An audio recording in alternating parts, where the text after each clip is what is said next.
le revenu minimum pour une personne seule, par exemple, il me semble que c'est autour des 1200, 1300 environ. Donc c'est vraiment juste de quoi survivre. C'est pas de quoi vivre, c'est de quoi survivre. C'est pas la même chose. Ils veulent du coup rendre cette aide accessible uniquement si le revenu moyen de toutes les personnes habitant sous la même adresse équivaut à une telle somme. Bref, en gros c'est ça. Et ils vont pondérer ton aide vis-à-vis du nombre de personnes, du nombre de revenus qu'il y a sous ton toit. Le problème, c'est que moi, par exemple, je vais vous donner un exemple concret. Moi, j'ai été bénéficiaire du revenu du CPS. Qui me suivent depuis un moment, je vous ai déjà expliqué, mes parents m'ont foutu à la porte quand j'étais jeune. Et à cette époque-là, j'étais encore étudiante. Bref, il y a eu beaucoup de problèmes. Et je me suis retrouvée bénéficiaire d'allocation du CPS.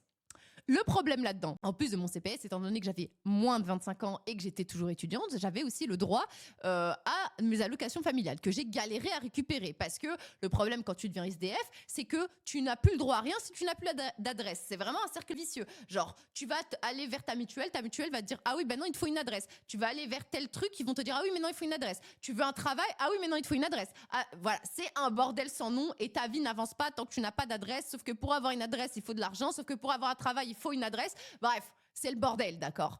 Mais admettons, une fois que tu t'en sors de tout ça, qu'avance, il n'y a pas de souci, le problème que moi j'ai eu, une fois que j'ai réussi à avoir le CPS, le revenu du CPS et mes allocations familiales, c'est posé un problème. C'est que moi, j'ai pris le parti de vivre en colocation. Parce que je ne vous apprends rien, avec environ 1200 € par mois, tu ne vas pas très loin. Voilà, big news pour tous ceux qui disent que les gens abusent des aides sociales et qu'ils sont riches. Oui, tellement riches qu'on doit se débrouiller avec 1200 € par mois. Ça me revenait moins cher, ma vie, si je vivais en coloc. Sauf que ma décision a été aussi un handicap, vu que je me suis très vite retrouvée face à des refus d'aide.